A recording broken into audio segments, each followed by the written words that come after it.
I did not leave Hollywood scared of failing. I left scared.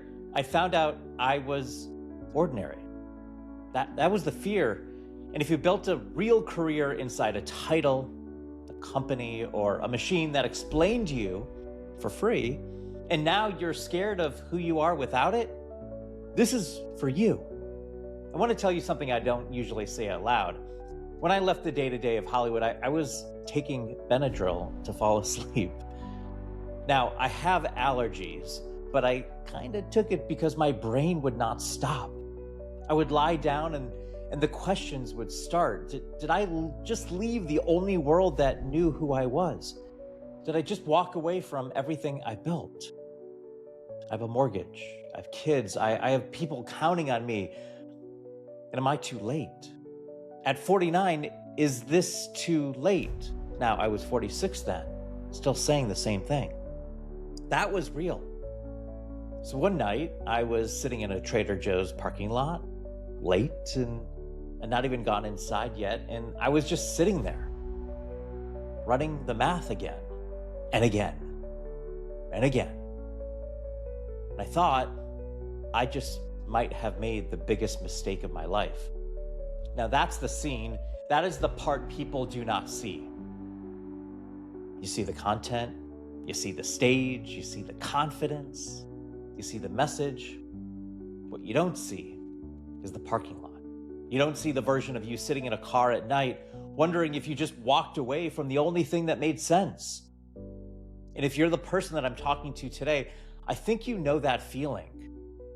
Maybe not Trader Joe's, maybe not Benadryl, but that feeling, that 11 p.m. math, that late night fear, that spiral. What if I was only good because of the company? What if I was only good because of the title? What if I was only good because I had the machine behind me? What if without all of that, am I just ordinary? That was the fear, not failure. I know what failure feels like. I worked in the entertainment industry. We fail a lot. And failure hurts. It's humbling. It's painful. But failure is survivable. That's not what had me in that parking lot. What had me there was something quieter, something meaner. I was scared I would be revealed, that without A&E, without the credits, without the title, without the machine that explained me, Brad might just be Brad. And Brad might not be good enough. That's the fear nobody talks about. Not what if I fail? What if I found out I'm not as special as I thought? That's the fear. And if you're my person, I think there's a good chance that fear has hit you too. Because maybe your machine's not Hollywood, but maybe your machine is your company, your title, your office, your team, your license, maybe your role, your world, the place where everybody already understands why you matter. And now maybe you're stepping out of that or thinking about stepping out of that and trying to build something new beside that. And the question gets scary fast. Who am I without it? What is actually mine? What is still true about me when the title is gone? What is still valuable about me when the company stops doing the explaining? That's the real question. And it's a brutal one because the machine does a lot. It gives context, it gives borrowed trust, it gives people a fast reason to understand you. And when that gets quiet, you have to say it to yourself. That's where a lot of people freeze, not because you're lazy, not because you're untalented, because you've never had to explain yourself without the machine. That's why this is so hard. That is why I want to say this to you as clearly as I can. That fear does not mean you're ordinary. That fear means you're about to find out what is actually yours. You're about to find out what is actually yours. That's different because maybe the title was not your gift. Maybe it was just the place where your gift got used. Maybe the company was not your value. Maybe it was just the room where your value had a job. Maybe the machine was not what made you matter. Maybe it was just where what mattered about you got hidden in plain sight. That's the shift. And I didn't know that yet in that parking lot. All I knew was that I was scared. Scared I had misread my whole life. Scared I had stepped out too far. Scared I was too late. Scared I had confused borrowed value with real value. Confused borrowed value with real value.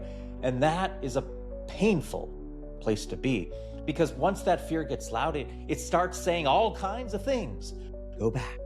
Find the next thing. Do not risk this. Do not expose yourself. Do not find out the truth. That's what fear does. Fear protects the familiar. It does not protect your future. It protects the old thing. That is why fear sounds smart, responsible, careful, mature. But underneath all of that, it's still fear. And if you obey it every time, you will keep choosing the life that explains you instead of the life that is actually yours. That's a real cost. That is what you get. That is what got me out of that parking lot. Not a sign, not a miracle, not some big magical moment. The question: if I do not try this now, if I go back, if I find the next safe thing, what is my regret going to feel like at 56? That question changed the whole night, because now it was not just about the fear of trying in the room. Now the fear of never finding out was in the room too. And that fear hit me harder. Not what if it does not work? What if I never find out what was actually mine? That is the question that moved me. What if I never find out what was actually mine? And here's what I know now that I did not know then. That Brad without the machine, the no title, no network, no credit list version, turns out to have something. The way I see people, the way I hear the one thing that makes them different, the way I can walk into a conversation and pull out the truth they've been living but never named. That's not a title. That is not a company. It's not a credential. That's mine. And it was mine the whole time. The machine did not give it to me. The machine used it, and that's a big difference. And I think that may be true for you too. Maybe the thing you're scared is not real without the machine. Is the realest thing about you. Maybe the thing you're scared is not real without the machine. It's the realest thing about you. Maybe what is actually yours has been there all along. Maybe you just have not had a name to name it yet. And that's one of the reasons I built findyouronly.app. That's findyouronly.app. It's 8 questions in under 8 minutes, and it's free.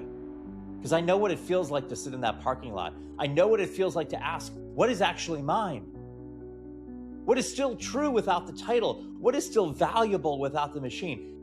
That is what this is built to help you find.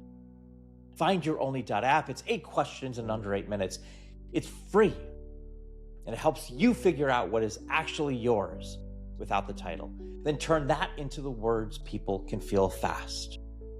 So if you're in a parking lot version of this moment right now, if you're scared of who you are without the machine, if you're trying to figure out what is still true when the old world gets quiet, start there. Findyouronly.app. Because the fear you feel is not proof you're ordinary. It's proof you're about to find out what you are actually made of. Findyouronly.app, 8 questions in under 8 minutes. And if you want to work with me further, go to findyouronly.app/audit. We'll set up a one-on-one. If this hits home, can you tell me in the comments? Have you ever had a parking lot moment like this? And if you did, what got you through it? I want to know. Then go to findyouronly.app, 8 questions in under 8 minutes. It's free. Be the only. Be the $2 bill.